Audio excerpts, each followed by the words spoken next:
समाज हमारे साथ में खड़ा हुआ। हर विधानसभा में हमें बहुत मजबूती के साथ समर्थन मिल रहा है, लोगों में बहुत जोश है और उस जोश को हम साथ में लेके हम आगे की तरफ बढ़ रहे हैं। देखिए, जहाँ तक मोदी में की बात चल रही है और ये राम मंदिर की बात चल रही है, जो अलग अलग तरीके की, जहाँ तक मैं बात करता हूँ विकास की, डेवलपमेंट का जहाँ तक मामला है, एक मीडिया तक ही और ये मीडिया तक ही सीमित होकर रह गया। धरातल की स्थिति अगर आप जाकर देखोगे तो बिल्कुल ही एकदम विपरीत है। कैराना क्षेत्र का मामला, यहाँ पे विकास के मामले में कैराना क्षेत्र सबसे पिछड़ा हुआ है और आज भी स्थिति वहीं की वहीं है। और रिजल्ट दूंगा, चाहे वो मेरे विपक्ष में, चाहे राजनीतिक घराने हो या कोई भी हो, इससे फर्क नहीं पड़ता। जनता में रोष है। जिस तरीके से मैंने दुश्मनों से अपने देश को बचाया और अपनी 100% परफॉर्म किया है बॉर्डर के ऊपर में, मैं उतना जिंदा दिली के साथ में और मजबूती के साथ में जो मेरा क्षेत्र रहेगा उस क्षेत्र के ऊपर 100% परफॉर्म करूंगा। अभी के जो वर्तमान सांसद हैं जो, और उनका प्रतिनिधि तक भी गाँव में नहीं पहुंचा। मैं राजनीति में प्रवेश किया है, लेकिन उस तरीके की रणनीति और चक्रव्यूह मैं नहीं जानता। मैं जानता हूँ कि जनता के मुद्दों को लेकर जाऊंगा और जनता मेरे साथ रहेगी।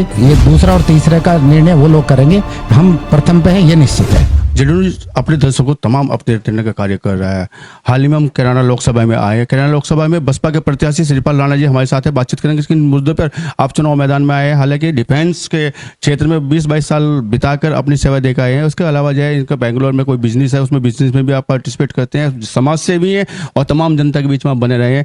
और कैराना लोकसभा से बहन जी ने एक विश्वास इन पर जताया है। लोकसभा चुनाव ये लड़ रहे हैं, यहाँ से किन किन मुद्दों को लेकर चुनाव लड़ रहे हैं, क्या क्या इनके मुद्दे हैं, सदन में जाके किस तरह की आवाज उठाएंगे, बातचीत करके चर्चा करेंगे। जी, आपका बहुत बहुत स्वागत है श्रीपाल जी। धन्यवाद भाई साहब। जो मुद्दे हमारे हैं, डेवलपमेंट का है, इंफ्रास्ट्रक्चर का है और बहुत सारे जो क्षेत्रीय मुद्दे हैं, सामाजिक मुद्दे बहुत सारे ऐसे हैं जिनको लेके हमें क्षेत्र में हम सभी जनता के पास जा रहे हैं। और हम उम्मीद करते हैं कि बहन मायावती जी के आशीर्वाद से जो हमें कैराना लोकसभा का प्रतिनिधित्व करने का मौका मिला, हम उसको बहुत जिंदा दिली के साथ और बहुत मजबूती के साथ लड़के जाएंगे। जी, 5 विधानसभाएं आपके क्षेत्र में आते हैं। 5 विधानसभा, कौन सी विधानसभा आप सबसे मजबूत मानते हैं? 5 विधानसभा हमारी मजबूत विधानसभाएं हैं और सर्व समाज हमारे साथ में खड़ा हुआ। हर विधानसभा में हमें बहुत मजबूती के साथ समर्थन मिल रहा है, लोगों में बहुत जोश है और उस जोश को हम साथ में लेके हम आगे की तरफ बढ़ रहे हैं। अभी जो सहारनपुर की अगर हम बात करें, सहारनपुर मीर भोज को लेकर जो कोई प्रकरण हुआ, उस प्रकरण से भी कहीं ना कहीं चुनाव को जोड़ के देखा जाता है। क्या आपको जो है सर्व समाज का वोट मिलने का कार्य रहेगा? हाँ, बिल्कुल 100% रहेगा, क्योंकि हम जिस पार्टी से संबंध रखते हैं, बहुजन समाज पार्टी सर्व समाज में विश्वास करती है, सर्व धर्म में विश्वास करती है और सभी लोग हमारे साथ में आगे बढ़ के हर समाज का, चाहे वो मुस्लिम समाज हो, हिंदू समाज हो, और हर समाज का व्यक्ति हमारे साथ में चल रहा है, जिंदा दिली के साथ चल रहा है और हम आगे लेके जा रहे हैं चीज़ों। श्रीपाल जी, भाजपा की सरकार है, भाजपा ने अभी राम मंदिर का भी काम किया और मोदी में लोग बाग मानते हैं कि देश हो रहा है, तो ऐसे में बसपा की बात की जाए, कहीं ना कहीं क्या वोटरों के दिमाग में बसपा की जाए जो बहन जी के जो किया हुआ का विकास कार्य है, उसको कहीं ना कहीं भी लोगों के दिमाग में है?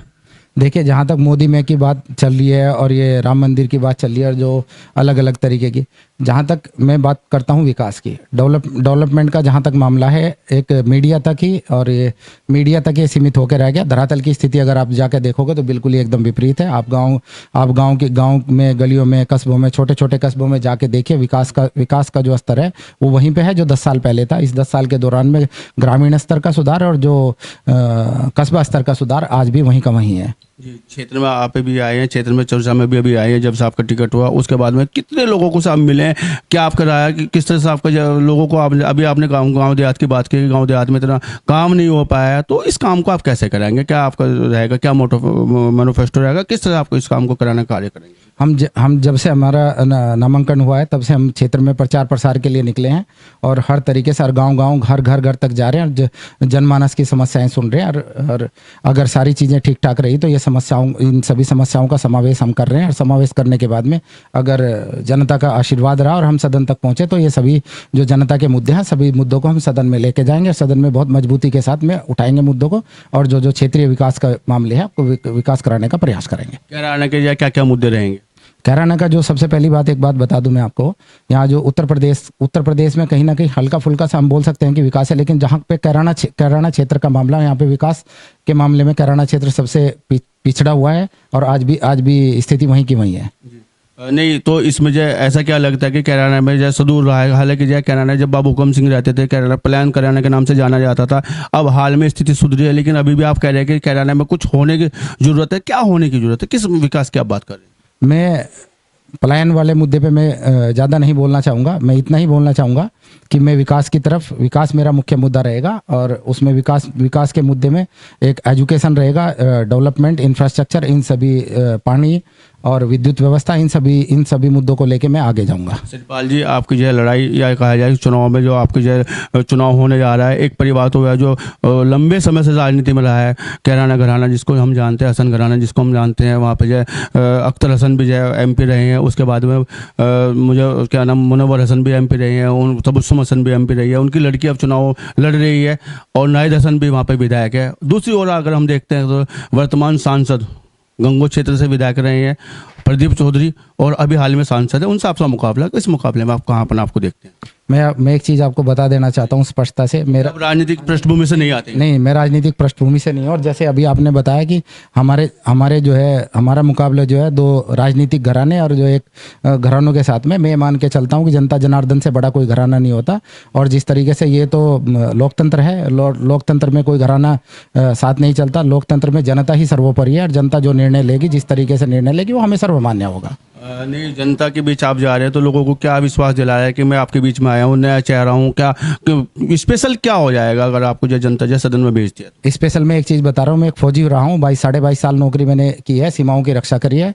और मैं क्षेत्र की जिस तरीके से मैंने दुश्मनों से अपने देश को बचाया और अपनी 100% परफॉर्म किया है बॉर्डर के ऊपर में, मैं उतना जिंदा दिली के साथ में और मजबूती के साथ में जो मेरा क्षेत्र रहेगा उस क्षेत्र के ऊपर 100% परफॉर्म करूंगा और रिजल्ट दूंगा, चाहे वो मेरे विपक्ष में, चाहे राजनीतिक घराने हो या कोई भी हो, इससे फर्क नहीं पड़ता। जनता में रोष है और जो दोनों विपक्षी दल हैं, मैं नाम नहीं लेना चाहूंगा, दोनों विपक्षी दल है, उनसे जनता त्रस्त है। आप देख ही रहे होंगे, आप तो इसी क्षेत्र से जुड़े हुए हैं, आप देख लीजिए किस तरीके का जो है जनता के साथ में सांसद हैं, जो हमारे अभी पूर्व में ही बोलेंगे, अभी के जो वर्तमान सांसद हैं जो, और उनका प्रतिनिधि तक भी गाँव में नहीं पहुंचा। जिन गाँव में मैं अभी जा रहा हूँ, गाँव के जो क्षेत्र के जो आखिरी गाँव तक मैं पहुंच रहा हूँ, वहाँ जाने के बाद मुझे पता चल रहा है कि पिछले 5 साल में सांसद तो छोड़ दीजिए, सांसद का प्रतिनिधि भी कोई वहां तक नहीं पहुंच पाया। और मैं बहुत जिम्मेदारी के साथ आपको ये बात बताना चाहता हूं कि जब भी मैं क्षेत्र में जब मैं जा रहा हूं, तब हर जगह यही देखने को मिल रहा है। मैं आश्वस्त करता हूं आपके चैनल के माध्यम से जनता को आश्वस्त करना चाहता हूं कि मैं आज भी जनता के साथ हूं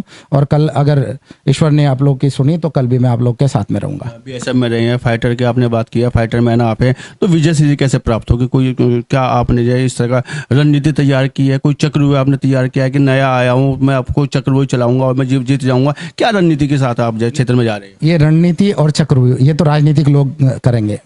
मैं राजनीति में प्रवेश किया है, लेकिन उस तरीके की रणनीति और चक्रव्यूह मैं नहीं जानता। मैं जानता हूं कि जनता के मुद्दों को लेके जाऊंगा और जनता मेरे साथ रहेगी और इसी जनता के साथ को लेके मैं आगे जाऊंगा और इन जनता के साथ ही मैं अपना विजय श्री की तरफ बढ़ूंगा। अपना चुनाव किससे मानते हैं?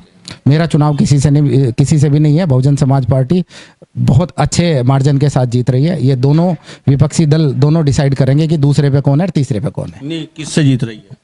बहुजन समाज पार्टी किससे जीत रही है? बहुजन समाज पार्टी, मैंने बताया ना अभी आपको, ये दूसरा और तीसरे का निर्णय वो लोग करेंगे, हम प्रथम पे हैं, ये निश्चित है। कितने का आंकड़ा पार करेंगे आप? हम आंकड़ा में अभी आपको आंकड़े से मैं परिचित नहीं करा सकता, क्योंकि अभी मेरा क्षेत्रीय दौरा पूरा बाकी है।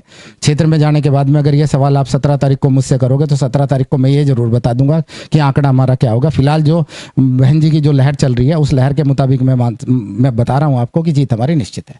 जीत निश्चित है। श्रीपाल राणा जिस बात को कह रहे हैं और क्षेत्र में आए नए आए कह रहे हैं कि मैं विकास के नाम पर जनता के बीच जा रहा हूँ, विकास कराऊंगा, सदन में आवाज उठाऊंगा। बहन जी ने विश्वास जताया। आपका बात करने के लिए जीडी न्यूज़ के लिए बहुत बहुत धन्यवाद। जीडी न्यूज़ की सभी वीडियोस देखने के लिए यूट्यूब पर सब्सक्राइब कीजिए जीडी न्यूज़ चैनल को और फेसबुक पर वीडियोस देखने के लिए जीडी न्यूज़ चैनल को लाइक और फॉलो करें। धन्यवाद।